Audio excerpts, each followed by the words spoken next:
Vande Bharat train का शुभारंभ। युवा में एक स्टेशन एक उत्पाद स्टॉल का लोकार्पण कार्यक्रम सीएम धामी ने किया लोकार्पण।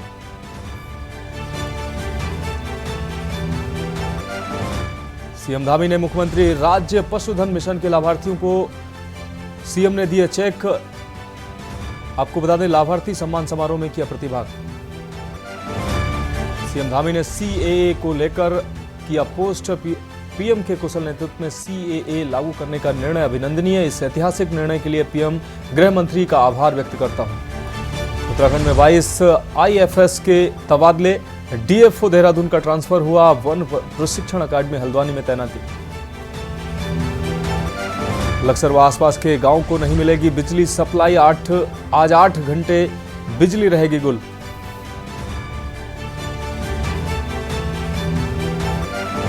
और बीजेपी का महिला वोटर्स पर फोकस। प्रदेश की आधी आबादी को रिझाने में जुटी बीजेपी। 40 लाख के करीब है उत्तराखंड में महिला मतदाता। आप देख रहे हैं के न्यूज, खबरों का सारथी। नमस्कार, उत्तराखंड की खबरों में आपका स्वागत है। मैं हूं मनोज मानस। बड़ी खबर के साथ बुलेटिन की शुरुआत करते हैं। देहरादून से खबर सामने आ रही। 2 सीटों पर कांग्रेस ने प्रत्याशी घोषित किए हैं। अल्मोड़ा व पौड़ी गढ़वाल सीट पर प्रत्याशी घोषित किए गए हैं। गणेश गोदियाल को पौड़ी से टिकट मिला है, वहीं प्रदीप टमटा अल्मोड़ा से प्रत्याशी बनाए गए हैं। तो देहरादून से इस वक्त की यह खबर आपको दिखा रहे हैं। गणेश गोदियाल को पौड़ी से टिकट मिला है, जबकि प्रदीप टमटा अल्मोड़ा से प्रत्याशी बनाए गए हैं। इस वक्त की अहम खबर देहरादून से आपको दिखा रहे हैं। 2 सीटों पर कांग्रेस ने अपने प्रत्याशी घोषित किए हैं। तो उत्तराखंड की 5 लोकसभा सीटों में 2 सीटों पर प्रत्याशी घोषित किए हैं कांग्रेस ने। अल्मोड़ा व पौड़ी गढ़वाल सीटों पर प्रत्याशी घोषित किए हैं। गणेश गोदियाल को पौड़ी से टिकट मिला है। वहीं अगर प्रदीप टमटा की बात की जाए तो प्रदीप टमटा अल्मोड़ा से प्रत्याशी बनाए गए हैं। कांग्रेस ने अपने 2 प्रत्याशियों के नामों का ऐलान कर दिया है। 5 लोकसभा सीट में से 2 सीटों पर प्रत्याशी घोषित किए गए हैं।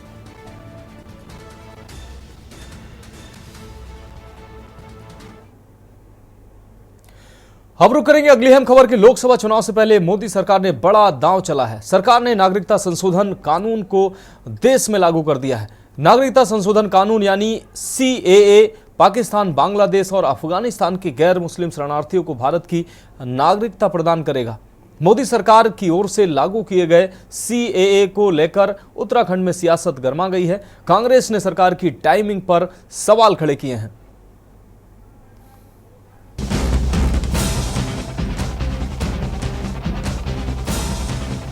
लोकसभा चुनाव के लिए समय बेहद कम रह गया। माना जा रहा है कि 1 सप्ताह के भीतर कभी भी आचार संहिता की घोषणा हो सकती है।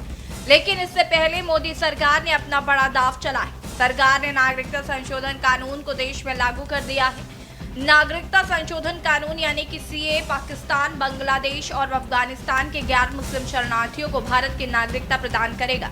हालांकि ये कानून पूर्वोत्तर राज्यों के आदिवासी क्षेत्रों में लागू नहीं किया जाएगा।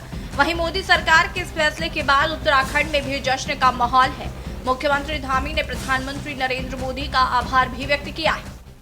ये देखिए, ये एक बहुत बड़ा ऐतिहासिक कदम था माननीय प्रधानमंत्री जी के नेतृत्व में। जिस प्रकार से देश के अंदर धारा 370 समाप्त हुई, कश्मीर भारत का अभिन्न अंग बन गया, अयोध्या में भगवान राम की प्राण प्रतिष्ठा हो गई, भगवान राम का भव्य और दिव्य मंदिर बन गया।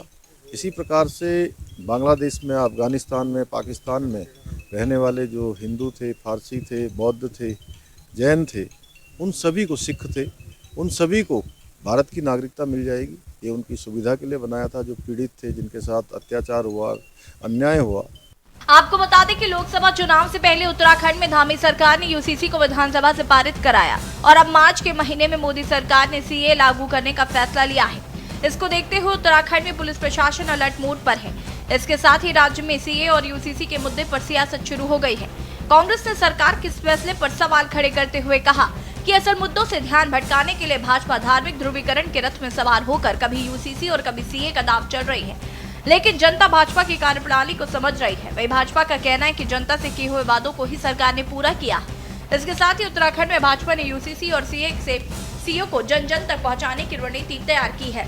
भाजपा का दावा है कि यूसीसी और सीए से वातावरण भाजपा के पक्ष में है। चुनाव के करीब थे, अब उसको लागू करा है। भैया सीए हमारे घोषणा पत्र का अंग था। हमने इसको कानून बनाया, अब लागू हम अपनी सरकार में कर रहे हैं। समय कौन सा चुना जाना है ये कांग्रेस से पूछ के तय नहीं होता है।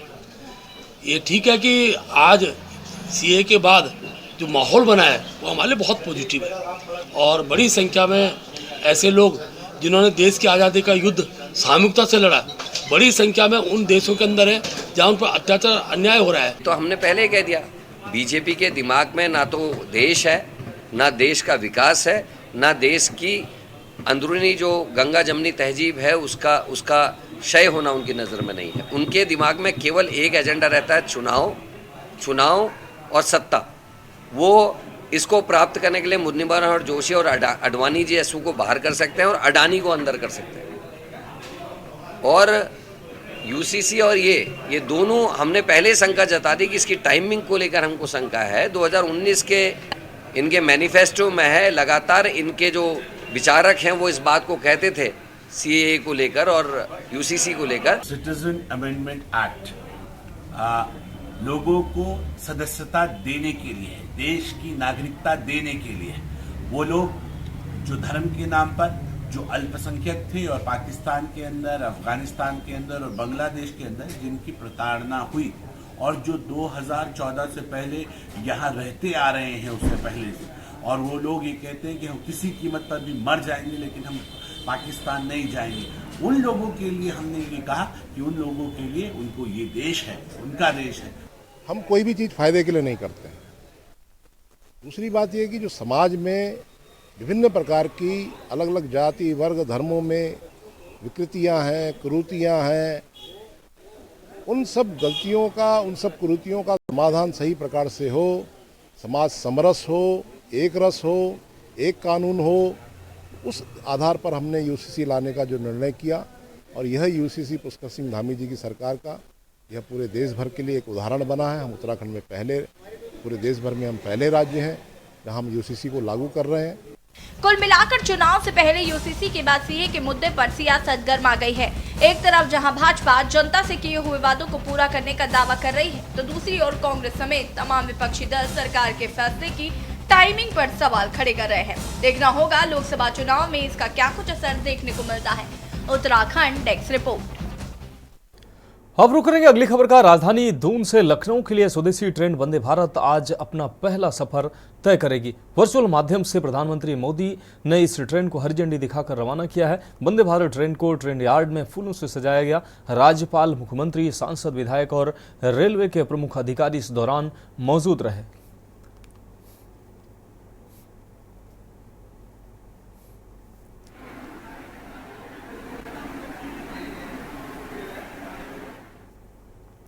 अब बात करेंगे अगली खबर की। देहरादून के हाथी बड़कला स्थित सर्वे ऑडिटोरियम में मुख्यमंत्री राज्य पशुधन मिशन कार्यक्रम का आयोजन किया गया।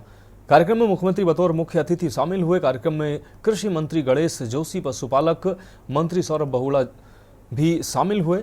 इस दौरान मुख्यमंत्री द्वारा लाभार्थियों को चेक भी वितरित किए गए। इसको लेकर पशुपालक मंत्री सौरभ बहुगुणा ने कहा कि ये योजना हमने आत्मनिर्भर भारत के लिए लॉन्च की है, जिससे पशुपालकों के हित हो सके। उन्होंने कहा कि हमने एक साल में 1500 लाभार्थियों का लक्ष्य रखा था, लेकिन योजना की लोकप्रियता के चलते हमें 1800 आवेदन प्राप्त हो चुके हैं। 1500 लोगों को अब तक बैंक से स्वीकृति मिली है और अब 180 लोगों की और स्वीकृति मिलकर हमने 4 करोड़ 8 लाख रुपए लोगों को वितरित किए हैं। जब मैंने ये विभाग ज्वाइन किया था तो उत्तराखंड जो था उस वक्त एक बहुत बड़ी बीमारी से जूझ के निकला था, कोरोना बीमारी से। और हमने ये देखने को मिला था कि क्योंकि हमारे स्टेट की कोई अपनी योजना नहीं थी तो उसकी वजह से हमको पूरा आत्मनिर्भर हम केंद्र पे थे। और माननीय मुख्यमंत्री जी और माननीय प्रधानमंत्री जी का जो आत्मनिर्भर भारत का सपना है, स्टेट्स का सपना है, उसको पूर्ण करने के लिए हमने ये योजना लॉन्च करी थी। राज्य पशुधन मिशन हमारी एक ऐसी योजना है जिसमें हम अपने उत्तराखंड के किसी भी पशुपालक, चाहे वो पशुपालन से संबंधित कोई भी व्यवसाय करना चाहता है, यदि उसको कहीं से भी फाइनेंस की आवश्यकता है तो हम बैंकेबल प्रोजेक्ट से उसको फाइनेंस करा सकते हैं। इस योजना के अंतर्गत वह 5 गाय का पालन कर सकता है, 10 गाय का पालन कर सकता है। अगली खबर हरिद्वार से, जहां प्रधानमंत्री नरेंद्र मोदी की महत्वाकांक्षी योजना उन्नत भारत अभियान के तहत देश का पहला ई स्मार्ट क्लिनिक हरिद्वार के पिछड़े गांव खेड़ी खाता में शुरू किया गया। पीएम के हर परिवार स्वस्थ परिवार के तहत ये योजना लागू की गई है। इस योजना का उद्देश्य देश के हर ग्रामीण और पिछड़े हिस्सों से बेहतर स्वास्थ्य सेवाओं को जन जन तक पहुंचाना है। फिलहाल हरिद्वार में ये स्मार्ट क्लिनिक पायलट प्रोजेक्ट के तौर पर शुरू किया जा रहा है। निजी क्षेत्र की लॉर्ड्स मार्क इंडस्ट्री देश भर में इस तरह के 16,000 गाँव में 1,000 करोड़ के निवेश से ये स्मार्ट क्लिनिक की शुरुआत करेगी। यहाँ पे थोड़ा वीकनेस था, मतलब पेशेंट का मतलब जैसे थोड़ा ब्लड की कमी थी, 9.8 था, वो भी कोई बहुत ज़्यादा कमी नहीं थी। उन्होंने बोला कि 1 बोतल ब्लड की हमें ज़रूरत है, तो वो भी हमने रिक्वायरमेंट इनका पूरा किया। उसके बाद इन्होंने क्या किया, 2 दिन का जो भी है रेस्ट करके, और प्लस मेन बात तो इनका जो पेशेंट को था शुगर का रिपोर्ट में कोई शुगर का कोई मेंशन नहीं है इसमें। शुगर चेक किया, जांच किया, नहीं है, बढ़ा हुआ था, कम हुआ था, उसी टाइम पे इनका ऑपरेशन हुआ, क्या हुआ वो हमें पता नहीं। ये उन्नत भारत अभियान IIT दिल्ली का ये इनिशिएटिव है, जिसमें ई स्मार्ट क्लिनिक हमारे आज ग्राम पंचायत गेंडी खाता विकासखंड भाद्राबाद के अंदर खोला गया है। इसमें अगर हम देखें तो 30 टेस्ट किए जाएंगे, और नॉर्मली किसी को भी बाहर जाना पड़ता है वो टेस्ट कराने के लिए, और उसका काफ़ी ज़्यादा खर्चा भी होता है। तो इसमें CSR के माध्यम से लॉर्डमेट कंपनी के साथ टाई अप हुआ है, जिसमें उनकी सपोर्ट से ये जो सारे टेस्ट हैं ये गांव के अंदर ही हो जाएंगे, और जो डॉक्टर की जो रिपोर्ट आती है, टेस्ट के बाद जो रिपोर्ट आती है, उसके लिए भी उनको बाहर नहीं जाना पड़ेगा, और वो रिपोर्ट ऑटोमेटिकली ऑनलाइन जो डॉक्टर दिल्ली में हैं, बॉम्बे में हैं, जो एक्सपर्ट हैं, उनके साथ कोई भी पेशेंट इंटरेक्ट कर सकता है, रिपोर्ट को दिखा सकता है, और जो भी दवाई वो रिकमेंड करेंगे उसको वो परचेज कर ले सकता है। तो उत्तराखंड की खबरों में वक्त एक ब्रेक का है, जल्द हाजिर होंगे। ब्रेक के बाद एक बार फिर से उत्तराखंड की खबरों में आपका स्वागत है। खबर सितारगंज से है, जहां आगामी चुनाव के मद्देनजर एकल अभियान की बहनों ने श्री रामलीला ग्राउंड से नगर में जन जागरण हेतु मतदाता जागरूक अभियान के अंतर्गत रैली निकाली है, जिसमें 18 वर्ष से ऊपर के मतदाताओं को मतदान करने के लिए प्रेरित किया गया। भारत के मतदाता हैं हम, अपना कर्तव्य निभाएंगे, सबसे मतदान कराएंगे, उम्र 18 पूरी है, मत देना बहुत जरूरी है स्लोगन के माध्यम से जन जागरूकता अभियान चलाया गया। अभियान में कोतवाली के वरिष्ठ उप निरीक्षक हरविंदर सिंह ने अपनी टीम के साथ सहभागिता निभाई। लोकसभा चुनाव और आगे उत्तराखंड के अंदर नगर पालिका के चुनाव होने हैं, और जो मतदाता हैं जो अपने 18 वर्ष की आयु पूरी कर चुके हैं, जिनका मत बन चुका है, उनको जागरूक करने का काम हमारी ये बहनें कर रही हैं, एकल परिवार की बहनें कर रही हैं। और एकल अभियान के अंतर्गत हमारी ये बहनों ने जन जागरूकता अभियान की रैली निकाली है। लोगों को जागरूक किया जा रहा है कि वो मतदान अवश्य करें, क्योंकि 100% मतदान ही एक अच्छा जो है नेतृत्व को हमारे मध्य ला सकता है, और वही देश के ऊपर जो है बढ़िया नीति के साथ में जो है हमारे भारत को विश्व गुरु की तरफ लेके जाएगा। अगली खबर नैनीताल से है, जहां लोकसभा चुनाव को लेकर सभी दलों में सरगर्मियां तेज हो गई हैं। आपको बता दें, लोकसभा चुनाव तैयारी को लेकर आज विधायक सरतार ने नैनीताल में विधानसभा कार्यालय का उद्घाटन करते हुए चुनावी बिगुल फूंक दिया है। आपको बता दें कि चुनाव में नैनीताल उधम सिंह नगर में भाजपा की जीत को धार देने व कार्यकर्ताओं में जोश भरने नैनीताल पहुंचे विधानसभा प्रभारी प्रदीप जनोटी ने राज्य अतिथि गृह में भाजपा मंडल पदाधिकारियों के साथ बैठक की।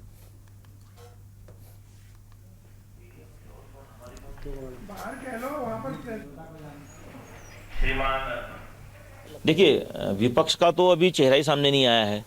आज तो ऐसी स्थिति है कि हम तो बल्कि मजाक कर रहे थे कि भाई कहीं निर्विरोध ही ना हो जाए हमारा इस बार का चुनाव। तो यहाँ तो कोई चुनाव लड़ने से डर रहे हैं विपक्ष की बैठकें और हमारी बैठकों में जमीन आसमान का फर्क है।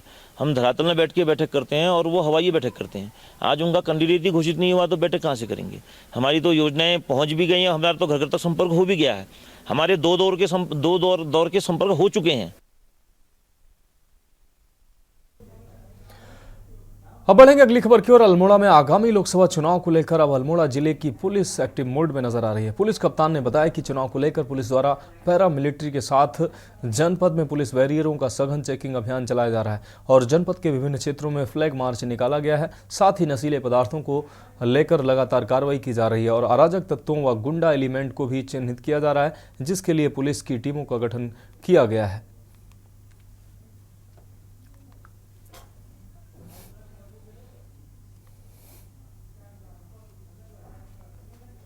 अब रुक करेंगे अगली खबर का। रुड़की नगर विधायक प्रदीप बत्रा के कैंप कार्यालय से विकसित भारत मोदी की गारंटी प्रचार वाहन को हरी झंडी दिखाकर क्षेत्र में रवाना किया गया। ये गारंटी प्रचार वाहन विभिन्न क्षेत्र में पहुंचकर लोगों को सरकारी योजनाओं की जानकारी देगा। इस अवसर पर विधायक प्रदीप बत्रा ने कहा कि देश में भाजपा ही एकमात्र ऐसा दल है जिसके मूल में समाज के अंतिम पायदान पर खड़े व्यक्ति को आर्थिक और सामाजिक विकास से जोड़ने का लक्ष्य है। उन्होंने कहा कि कार्यकर्ताओं में खासा उत्साह है और इस बार 400 पार का नारा दिया है जो पूरा होकर रहेगा।